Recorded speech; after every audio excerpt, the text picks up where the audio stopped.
I still don't know if I believe in ghosts, but I believe in that night. It was October 2022, and Mark and I had driven 6 hours from Charlotte to this little town outside of Richmond for a regional sales conference. The company put us up at the Dogwood Inn, a tired 2-story motor lodge that probably hadn't been renovated since the 80s.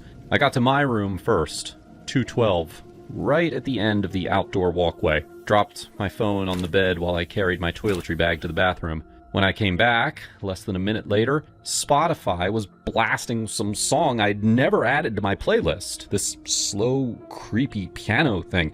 And Safari was flipping through random sites like someone was swiping with purpose. I laughed it off. My screen's always been sensitive, and my fingers were still damp from washing my face. Oils, whatever. I killed the music, closed the tabs, finished unpacking, zipped my suitcase, and shoved it up against the wall so that I wouldn't trip over it in the dark. Turned off the light at around 11:30. I woke up at 3:07 a.m. to the unmistakable sound of a zipper. Slow, like someone was trying not to be heard. And then the soft flop of nylon hitting carpet. My heart slammed so hard I thought I would crack a rib. I lay there frozen for maybe 5 seconds before I lunged for the lamp. Click.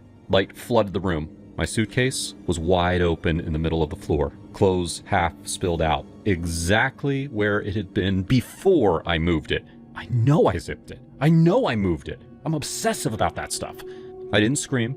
I didn't even breathe loud. I just sat there staring at it until the sun came up. Every hair on my body standing straight. I kept waiting for someone to step out of the bathroom or from behind the curtains, but nothing moved. The deadbolt was still thrown. The chain still on. Windows locked. I texted Mark at 6:30. Breakfast in 20?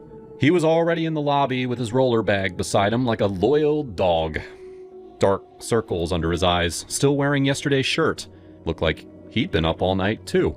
We grabbed a booth in the little diner attached to the lobby. I started picking at a waffle I didn't want. "So," he said, voice low, "anything weird happened to you last night?" I laughed, shaky. Define weird. I told him about the phone, the music, the suitcase. His face went the color of the paper napkins. "Jesus, Lauren." He rubbed his eyes. "We're leaving. Right now. I already have us rooms at the Hampton down the road." I noticed his knuckles were white on his coffee mug. "Mark, what the hell happened to you?" He shook his head hard once. "Not here." I pushed. "Tell me." "No, I'm never saying it out loud. Just trust me. I've known Mark for 8 years. We've gotten drunk together at a dozen conferences, cried in each other's rental cars over breakups neither of us saw coming, shared every embarrassing story we own. He does not scare easy. I've seen him stare down drunk clients twice his size. Whatever happened in room 208 broke something in him I don't think ever got fixed. I didn't argue. I went upstairs, threw everything into my bags without folding a single thing, and we checked out 4 days early. The clerk didn't even ask why.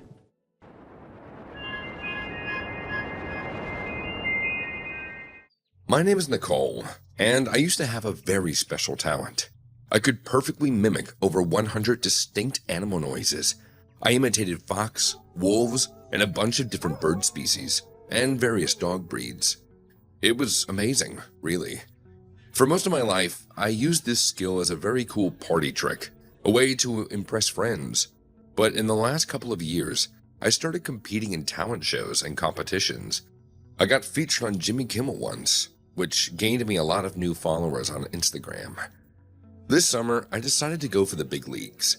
I was going to audition for America's Got Talent. I was really nervous, but I spent weeks practicing my routine, and I knew that it would impress the judges. My best friend was Lila, and she helped me every step of the way. She planned out exactly what I would say. She helped me practice improvising based on all the things that she expected the judges to say. She even picked out my wardrobe. "You can do this. You're the most talented person I know." I felt confident. I was ready. And then, a few days before the audition, I came down with a sore throat.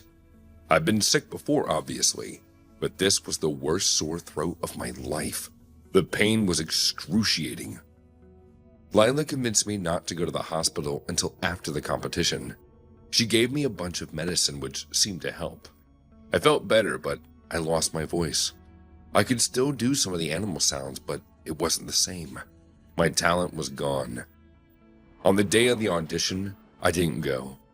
I knew I wasn't going to win. Against Lila's advice, I went to the hospital, where the doctor was horrified by my throat. He didn't know what happened to me, but it didn't look good. He thought it was a severe allergic reaction, so he ran a bunch of tests. Still, he couldn't figure it out. By then, the pain had returned worse than ever. I felt like I was dying. Lila was by my side the entire time, always assuring me that I would get better. In the long days at the hospital, she was my constant support. But I didn't have any insurance. She created a GoFundMe page for my medical bills. She filmed me in the hospital bed and made me feel so embarrassed. This is my best friend in the entire world. She needs your help, people. If you have any kindness in your heart, you'll give this poor soul a few dollars so she can get back on her feet.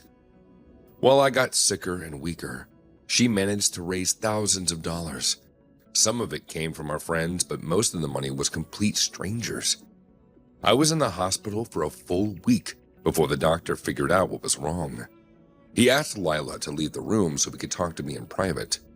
Once she was gone, he asked me a bunch of questions about changes to my diet. I told him all about the tea that Lila had me drink in preparation for my audition. Then, he gave me the worst news I could ever imagine. Someone had poisoned me with mercury. I had been drinking small doses of it, which had permanently affected my voice. I was lucky that I could still talk. I was horrified. My best friend had sabotaged my chances at success, and I had no idea why. I started to cry, but the doctor wasn't over. He hadn't gotten to the worst part. I'm sorry to say this, but mercury poisoning at this level is fatal. My best estimate is that you will only have months to live. There's always a chance at a miracle, but I think you should start putting your affairs in order. He was giving me a death sentence. I wanted to scream, but obviously I couldn't. It was the worst moment of my short life. Made it so much worse by the fact that Lila had done this to me. And very soon, she'd come back to the hospital with no idea that she had been caught. Except, she never came back. The doctor called the security team to find her, but she already left. He sent the police to her house, but she grabbed her stuff and fled before they could stop her. And all that money she raised for my medical bills, she didn't create a GoFundMe at all. She sent the money straight to her checking account and withdrew it all in that day. I immediately left the hospital to find her. I knew her better than anyone else, so I figured I had the best chance of tracking her down. I didn't have much longer to live, so I was going to use the last few months on this earth making sure that she paid for what she did to me. It was nearly impossible to find her. She left no trace. She avoided everyone. She left her cell phone at her house, and both the doctors and my family were trying to find me to take me back to the hospital. I don't think I would have found her at all if I didn't notice that she had taken her blue backpack with her. That was her camping bag. Without any other leads, I went to the state park where we used to go hiking together. I asked around and found a ranger who recognized her photo. She was camping alone, hiding out from the police with all of the stolen money stashed in her bag. I don't know how long she was planning to wait here. Probably just a couple days before she could figure out a way across the border into Mexico or something. I saw her all alone and sitting in front of a campfire and looking so damn proud of herself. I could have confronted her, but I was feeling very weak. I knew that if it came down to a fight, she would win, and she'd probably just leave me there to die. So I waited for her to go back to her tent to fall asleep. Then, I climbed up the tree right beside her campsite, using my pain and anger to keep me going. When I was high enough, I busted out one of the few animal calls I was still able to do. A black bear. And not just some normal bear sound. I imitated that of a wounded bear cub. Lila heard it, stuck her head out of the tent and didn't see me. For about 20 minutes, I used my special talent to sound like a baby bear calling for help, and it worked. A dark figure came out of the bushes. It was the biggest, scariest mama bear you could imagine. It lumbered toward Lila's tent, and just stared. Then, it started grunting. I watched from up above as Lila unzipped her tent. "Nicole, I know that's you. You're messing with me. Why don't you just come out of the shadows and..." From where I was hiding in the tree, I couldn't see the bear attack Lila, but I definitely heard her scream. Obviously, it's been 6 months since that accident, and somehow I'm still alive. My voice still isn't back to normal, but I've already outlived the doctor's expectations.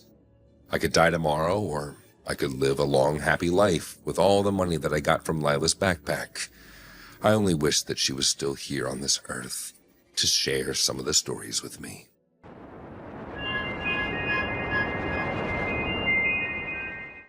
It was back in late September of 2023, right after we'd both turned 28 and we were desperate for a break from the Seattle grind.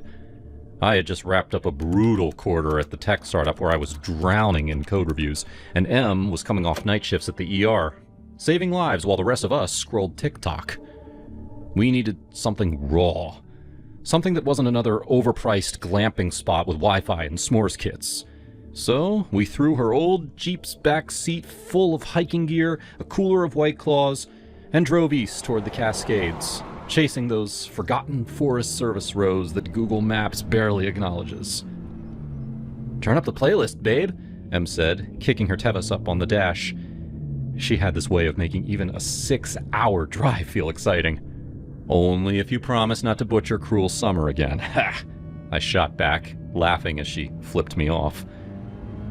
We found the turnoff near Cleellum, this sketchy dirt track that hugged Lake Kachess on one side, sheer granite walls on the other. No bars on our phones, no other cars. Perfect. The road narrowed fast, pines scratching the paint like they were pissed we were there. Eventually, it turned into 2 ruts with grass growing down the middle, and when the Jeeps started bottoming out, we parked and hiked. God, that hike. We found this hidden meadow with wildflowers still blooming late. "This is what living feels like, Jake!" she yelled, her voice echoing off the mountains. By the time the sun started dipping behind the ridges, we were sweaty, satisfied, and realizing that we were doomed if we didn't hustle back. Turning the Jeep around was a nightmare, backing up blind on a 10-inch ledge with the lake drop on one side. "Don't you dare scratch my baby," Em warned, white-knuckling the oh shit handle. "Your baby?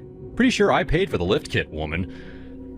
Finally got it pointed the right way, and we started crawling back as twilight bled into real darkness. The headlights barely cut through the dust that we were kicking up. Then, out of nowhere, the fork. Coming in, it must have been hidden by shadows or some shit, because neither of us remembered it. "Left or right?" I asked, slowing to a stop. Em leaned forward, squinting. "We didn't pass any fork, did we?" "Nope, but both got to lead somewhere, right?" "Rock, paper, scissors?" she suggested, half laughing, half nervous. I just picked left. Bad call. We had been creeping along maybe 3 minutes when the headlights swept across him. This guy, dragging what looked like a massive hockey bag, like the kind goalies use, but longer, human-sized. He was hauling it off into the trees, and the second our lights hit him, he froze, like a deer. Not scared froze, statue froze. Arms locked, head slightly turned, eyes reflecting back at us like some nocturnal animal. Emily's hand clamped down on my forearm hard enough to bruise. "Jake?" I couldn't speed up. The road was a minefield of rocks and ruts. We rolled past him at walking speed, close enough that I could see the bag was dark blue with white trim, zipped tight, something straining against the fabric from inside. A bulge that looked suspiciously like a knee. As we passed, his head turned, slowly, mechanically, to follow us. No expression, just those reflective eyes. Neither of us spoke until we were 30 seconds past. "What the actual was that?" Emily whispered, her voice shaking. "Did you see the bag? It was moving. It was moving, Jake." Then the road ended. Just like where we'd parked earlier, swallowed by ferns and fallen logs. No way forward. We sat there in silence, engine idling, high beams staring at nothing but trees. "We're going to have to go back," I said finally. Emily's face in the dashboard glow was pale. "He's still there." "I know." She reached over and locked the doors, then checked her phone. No service, of course. "Gun it if you have to," she said, buckling tighter. "I'm serious. If he comes at us, I will. Trust me." I threw it in reverse, managed a 17-point turn without plunging into the lake somehow, and started back. My heart was hammering so hard I could feel it in my teeth. "There," Emily breathed as we approached the spot. But he was gone. The bag, too. Just disturbed pine needles where he'd been dragging it. "Where the hell did he go?" I muttered, slowing despite myself. "Don't stop, Jake! Do not stop!" I didn't. We flew past. Well, as much as you can fly at 15 miles an hour on washboard gravel, and made it to the other fork.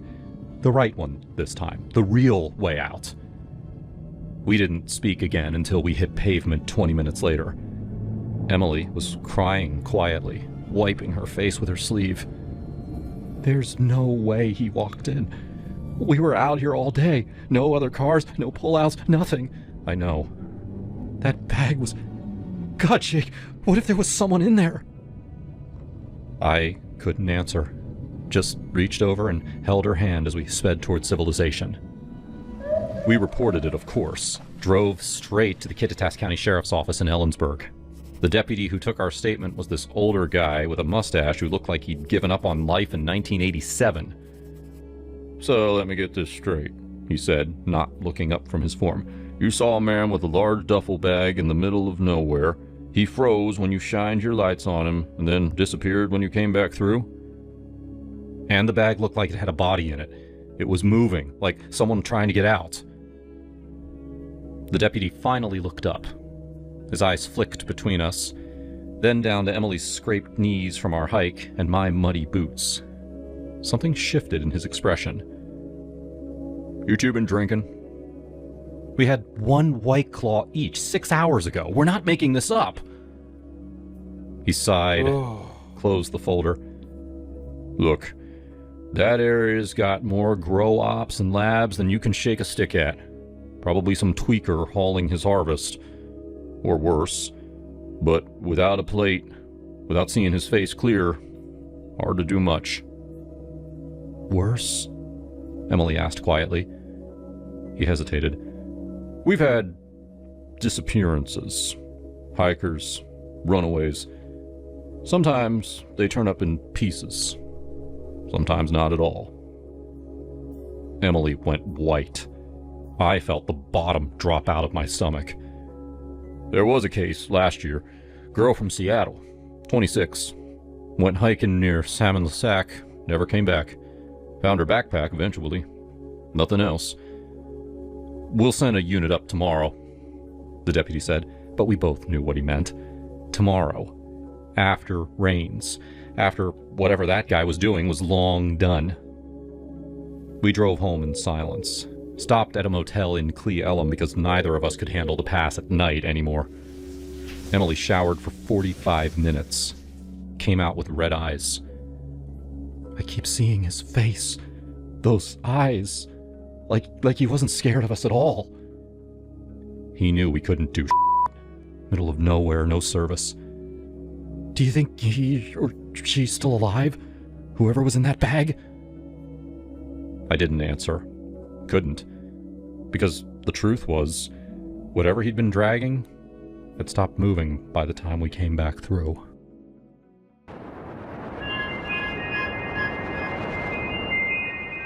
I still can't say the name of the hotel out loud without my stomach twisting.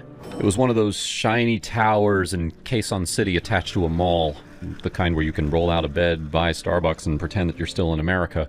My company put me up in an executive suite on the 22nd floor because the lower floors were fully booked with the rest of the team. Enjoy the view, Jenna, my boss joked on the group chat. Yeah, real funny. The room was ridiculously huge. I FaceTimed my sister from the bathtub just to show off. By 11, I was wrecked. Jet lag, endless meetings, too much coffee. I remember thinking I should leave the bathroom light on like I always do in hotels. Total darkness in a strange place makes me feel like a kid again. But my body didn't care. I passed out with every light off. Phone still plugged in on the nightstand. I woke up because something slammed into the center of my back. Hard. Like a grown man's fist. The impact shoved me forward into the mattress, and the air left my lungs in one rough gasp. A male voice, close right at my ear, said, "Hey." Not loud, not angry, just there. I screamed and scrambled for the wall switch. The room exploded into bright light. I was on my knees in the middle of the bed, comforter half on the floor, heart jackhammering so loud I could hear it. No one. Nothing. The door was still double bolted from the inside, chain still on. I ran to the bathroom. Empty. Yanked the curtains open. Just the glow of the mall sign 22 floors below. I stood there, shaking, waiting for footsteps or breathing or anything human. I grabbed my phone. 3:17 a.m. My back still burned where I'd been hit. There was only silence and the hum of the air conditioner. Red mark, already bruising, right between the shoulder blades. The comforter had been heavy. No way the sting was from fabric. I called the front desk, voice cracking. "Hello, ma'am, how can we assist you?" Someone was in my room. Just now, someone hit me." A pause. "Ma'am, are you certain? Your door's bolted from the inside." "I know it's bolted. That's why I'm freaking out." "We'll send security right away." 2 guys in blazers showed up 5 minutes later. I let them in, arms wrapped around myself.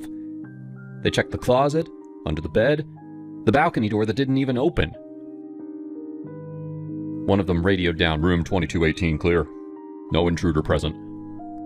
The older guard looked at me kindly. "Miss, sometimes in new buildings, the air pressure..." It wasn't air pressure! Someone hit me and said, "Hey," like they knew me. They exchanged that look, the one people give you when they think you're either lying or losing it. "Would you like to move to another room?" the younger one asked. "No, I want to leave, now!" It was almost 4 in the morning. I threw everything into my suitcase, didn't even shower. I kept waiting for the elevator alone, convinced that someone would step out of the shadows. When the doors opened on the lobby, the night manager was waiting. "Miss Walsh, we are so sorry for your experience. We've never..." "Yeah, I get it." I handed over the key cards. "Just charge the company."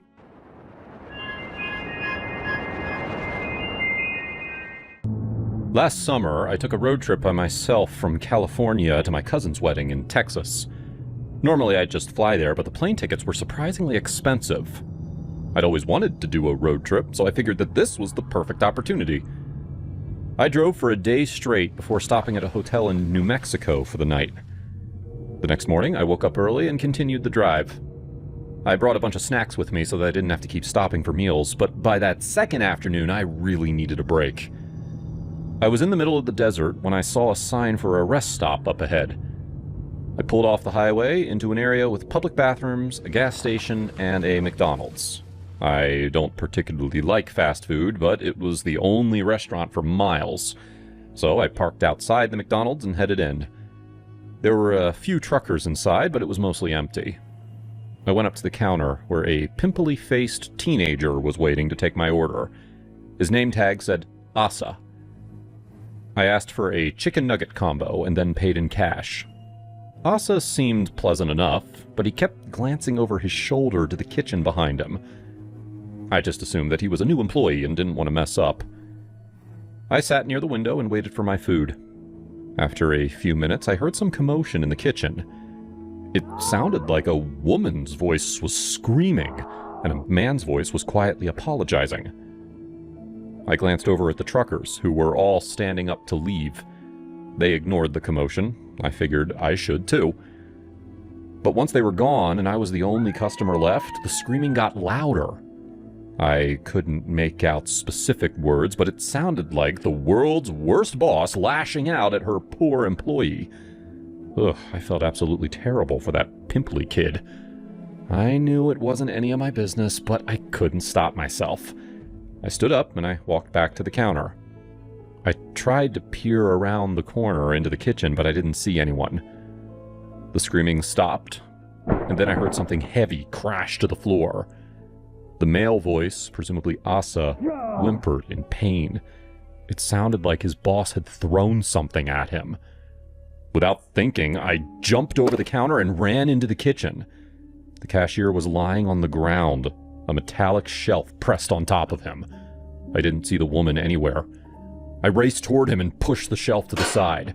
Then I helped him to his feet. He didn't seem hurt, aside from one bloody scratch on his shoulder. "Are you okay?" I asked. "My boss hates me," Asa mumbled. "Where is she? You can't put up with that kind of abuse." His face got really scared. "Don't talk about her like that. It'll just make her angry. Please, go back to your table before she sees you." He started pushing me out of the kitchen. I wanted to help, but it seemed like the kind of situation where my interference would only make things worse. So I did as he told me and went back to my table. A minute later, the young guy came back out with my tray of food. He was limping as he approached my table. He dropped off my tray, muttered, "I'm sorry," and then hurried back into the kitchen. He still looked scared. I started eating my chicken nuggets, silently telling myself to mind my own business. In a situation like this, the best thing I could do was stay out of it and then complain to the corporate office once I left the restaurant. I had 2 pieces of chicken before I noticed a weird liquid. I looked down at the half-eaten nugget in my hand and I saw a big glob of spit hanging off of it. I spat out everything that was in my mouth. The worker came back, asking if everything was okay. I guess he heard me spit. I showed him the evidence, and he just looked down at his feet. "I'm so sorry," he mumbled. My boss must have heard you trying to help me. I think she's angry at you." Well, now I had to say something. "Where is she?" I asked. "No," Asa told me. "You'll make things worse. Just let me make your order again and refund you for the trouble." "I ate spit," I told him. "I'm not going to ignore this." I pushed past him and charged back into the kitchen. I looked everywhere, but the woman wasn't there. Asa came up behind me. "She's outside. Let me go talk to her." Before I could say anything, he raced out the back of the restaurant. The door thudded shut behind him. I stood there for a minute, planning out what I was going to say to this woman, when the door swung open and Asa limped back inside by himself. He was bleeding from the side of the head, little bits of glass sticking out. She's crazy," he gasped, and then he collapsed onto the ground. I ran over to see if he was okay. He was still breathing, but blood was leaking down his face. It looked like he'd been hit in the head with a bottle. I pulled out my phone and dialed 911. A female voice answered, and I said, "I'm in the McDonald's off Route 95. Before I could explain what was happening, the woman sighed loudly and said, "Let me guess. The teen who's working there just got attacked by his mysterious unseen boss, right?" "How did you know?" I asked her. She sighed again. "Just check the body." Then she hung up. I looked down at Asa's bloody face. His breathing was so weak and raspy. Then, all at once, his eyes opened and he jumped to his feet. He gave me a little bow, still dripping blood that was obviously fake. "What the hell?" I screamed. It was all made up? And I wasn't the first person he'd done this to. He'd pretended to get murdered so many times that the police didn't even respond anymore. I was speechless. I slowly backed away from him as he kept bowing over and over. I needed to get out of there. I hopped into my car and drove off. I wasn't hungry anymore.